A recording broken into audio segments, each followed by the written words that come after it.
Welcome to the Unsleever. Today I'm bringing you a festive episode with Mariah Carey's classic Christmas album, Merry Christmas. I'll be showing you all vinyl editions released through the years and comparing them against each other. Stay until the end to find out which is the best sounding copy of the album.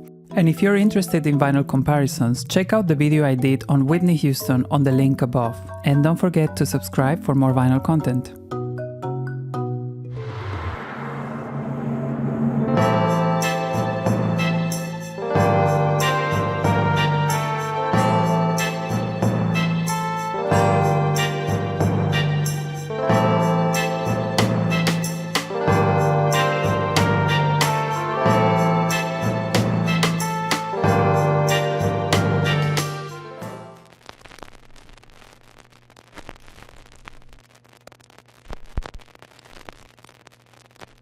So the first pressing is the original, released in 1994. This is actually the last original Mariah pressing I added to my collection, and I got it as a Christmas gift last year. This was released in Europe, and I think it was not originally released on vinyl in the US. The sound on this pressing is amazing. It has great dynamics with a full and warm sound. It is super silent despite my copy being secondhand. This is one of those albums that really comes alive when listening to on vinyl. The only issue I found is with Miss You Most, that suffers from sibilance due to being the last track on side 1. To find the next pressing, we have to go all the way to 2015 when it was published on red vinyl. It is the exact same edition as the original, replicating the artwork down to every detail. I've read there are many copies out there with skips. It's not the case with my copy, but to me it sounds a bit lifeless in comparison to the original. Miss You Most sounds a bit better though. If we compare the artwork to the original, you can start noticing some differences in color and quality, but I will go more into detail later in the video. The 25th anniversary of the album in 2019 was a big celebration, and it was the first time that All I Want for Christmas Is You reached #1 on Billboard. It was very festive. This year there were 2 new vinyl editions released, the first of which is this gorgeous Spotify Snowflake edition, numbered and limited to 1,000 copies. This pressing is so pretty, definitely my favorite in terms of looks. These reissues were also a replica of the original, so it comes with a standard tracklist, unlike the digital and CD deluxe editions, which came with some extra tracks. This was the Urban Outfitters split red and green pressing that also came out in 2019. And the last pressing released to date is this Target Splatter edition from 2020.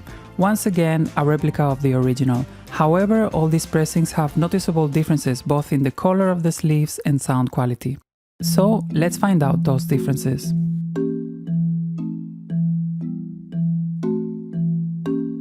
Here I laid out all pressings together, and as you can see, the original pressing has a softer look to it. The background is not as overexposed as the reissues. Skin tone is natural and photo quality is a bit better than the rest. Color temperature is different in all reissues, with the Target edition being the warmest and the Spotify edition being the most desaturated and muted.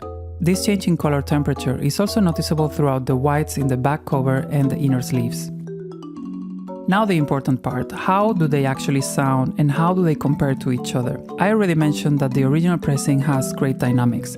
One song that really stands out to me is Santa Claus is Coming to Town. The live instrumentation on that track really hits home on this pressing, and I find the good mixing on the album is near perfection on this release, with each element holding its space without overpowering the others. It's a shame that Miss You Most doesn't sound as good as it should though. The red pressing has a lower volume, and although Miss You Most sibilance issues have been corrected, the overall sound is a bit lifeless, decent but not too exciting.